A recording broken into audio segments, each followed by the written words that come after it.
आज आज माननीय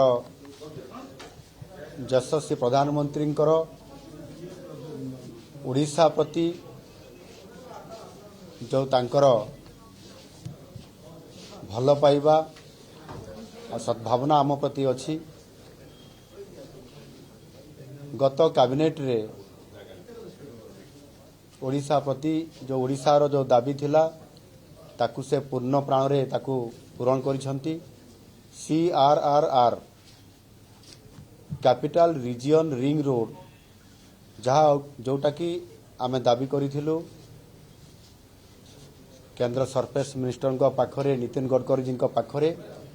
एवं ताकू से विचार ग्रहण करथिले एवं गत कैबिनेट रे ताकू से अप्रूवल देइछंती। पाखापाखि 111 किलोमीटर रास्ता हेबो खोर्धार रामेश्वरम ठारू आरंभ हेई से आपंकर चौद्वार तापटे टांगी रे जाइकी से रास्ता बाहरिबो एवं सेतिरे 8,342 कोटी टंकार ऊर्ध्व टंका से एथिरे अप्रूवल देइछंती। ए रास्ता हेबा द्वारा निश्चित भावरे ओडिशार ये गोटे केवल रास्ता विकासर काम केवल एका हेब नाही एहा सहित मध्य जो खोर्धा भुवनेश्वर कटक चौद्वार एवं बांकी पर्यंत ये अंचल संपूर्ण भावरे भुवनेश्वर रीजनाल अंचल हिसाब रे कैपिटल अंचल हिसाब रे अंतर्भुक्त हो एवं एथिरे जो आम आउ गोटे इंटरनल रिंग रोड रो प्रस्ताव रखीचु ताहा मध्य आगामी दिन में कार्यकारी होगापी जाऊँगी एवं गोठपाटना पाखे आम जो गोटे न्यू सिटी करने जाऊँ ताहा हेबापई ये रिंग रोड हेबा द्वारा रास्ता परिष्कार एवं सुगम हो गला। यह करने द्वारा निश्चित भाव आगामी दिन में आईटी क्षेत्र में ओडिशा हब होगापी जाऊँगी से टेक्सटाइल सहित आपारेल सहित सॉफ्टवेयर समस्त प्रोजेक्ट अधिकांश आम ओडिशा रे हेबापई ये गोटे रास्ता फिटिगला। गत कैबिनेट रे ये जो 2 दिन पूर्व जो कैबिनेट होता ता पूर्व कैबिनेट रे ओडिशा रे 2टी सेमीकंडक्टर प्रोजेक्ट हेबापई मध्य कैबिनेट रे अप्रूवल होता। भारत वर्ष रे 4टी सेमीकंडक्टर प्रोजेक्ट अप्रूवल जो होता ता भितर 2टी केवल ओडिशा रे होता। तेणु यहीटा आम ओडिशा पई बहुत बड़ गोटे गुरुत्वपूर्ण कथा जेहेतु ओडिशा सरकार आईटी क्षेत्र रे आम सेमीकंडक्टर को आज दिन में जहाँ विश्व रे सबुठ अधिक डिमांड अच्छी ओडिशा ताकू किभली भाव में ओडिशा रे करिया पई जो केंद्र निकट में दाबी रखी ताहा आज पूरण हो पारी एवं ताहा सहित मध्य गत 3 दिन पूर्व जो पोस्को जो ओडिशा को आसीथिला इंडस्ट्री करिया पई एवं किछि कारणवशतः से बैक करी जाइथिला एवं चलित वर्ष एबे पुणी आउ थरे इंडिया को से आसिला एवं इंडिया को आसिला परे से पोस्को ओडिशा को आसिला एवं ओडिशा को आसी आज ओडिशा रे शिल्प को वृद्धि करिवा पई एवं से माने सूचित करिदेला पोस्को आसीबा द्वारा जे भारत वर्ष रे ओडिशा होउची इंडस्ट्री करिया पई सबुठारु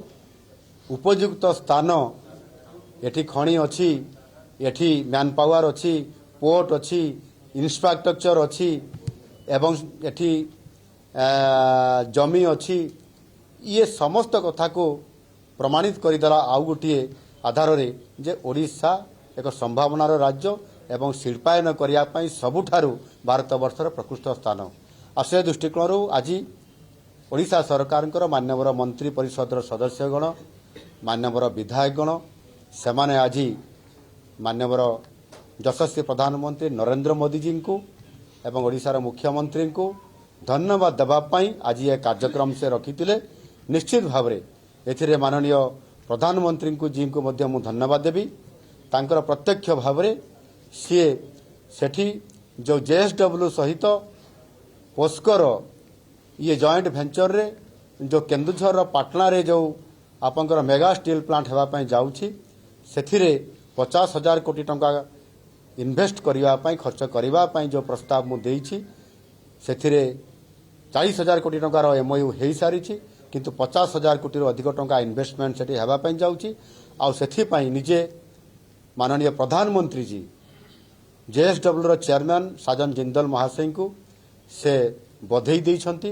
जे साजन जिंदल सी प्रथम इनवाइट करथिले एवं भरोसा देइथिले एवं माननीय प्रधानमंत्री जी कर नेतृत्व रे जो भारत वर्ष एक विकसित भारत होगापाई जाऊँगी से भरोसा देकरी से इंडिया को आनिबा पाई जो प्रस्ताव देइथिले से ता संभव हो पारिछि एवं मोदी जी निजे साजन जिंदल को मध्य बधई देइथिले एवं से आहुरी मध्य कहिथिले साजन जिंदल को जे आपण जो पोस्को को आपण आनिले इंडिया को एवं आपण नेइकरी जाउछंती ओडिशा को एवं ओडिशा रे जो मानव मुख्यमंत्री अछंती से निश्चित भाव में एथिरे आपन को संपूर्ण भाव में सहयोग करिवे से शिल्पायन करबा पई तांकर जो प्रकार वर्तमान गोटे मोटिव रे अछंती जो प्रकार गोटे परिवेश तैयारी करिसंती से निश्चित भाव में पोस्को समेत JSW एवं समस्त शिल्प उद्योगपति माने ओडिशा आड़ को निश्चित भाव में जीवे और से अनुसार करिया पई एनु आज ये जो गोटे धन्यवाद प्रस्ताव आज माननीय नरेंद्र मोदी जी को दिगला आगामी दिन में आहुरी रास्ता फिटुची आहुरी शिल्प आसब एवं आम एठी अर्थनैतिक दृष्टिकोण भित्तिभूमि दृष्टिकोण एवं ओडिशार लोक मानकु प्रगति पथरे अर्थात समृद्ध ओडिशा जो आम परिकल्पना करिछु जो विजन 2036 एवं 2047 जो आम रखीचु से आधार रे आज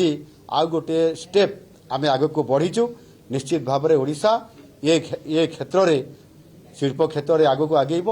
एवं अर्थनैतिक दृष्टिकोण आगामी दिन में श्रेष्ठ 5टी राज्य भितर स्थानित हम ये जो कथा आम बारंबार कहूँ ताहा आज प्रधानमंत्री तांकर प्रत्येकटी कैबिनेट बैठक में ओडिशा को प्राधान्य दे जो प्रोजेक्ट गुड़िक अप्रूवाल कर चली ताहा सूचई दौची जे ओडिशा निश्चित भाव में भारत वर्ष रे एक ग्रोथ इंजिन हिसाब रे ओडिशा राज्य विकसित भारत पर काम करिवो ताहा आज प्रमाणित करिसंती। धन्यवाद।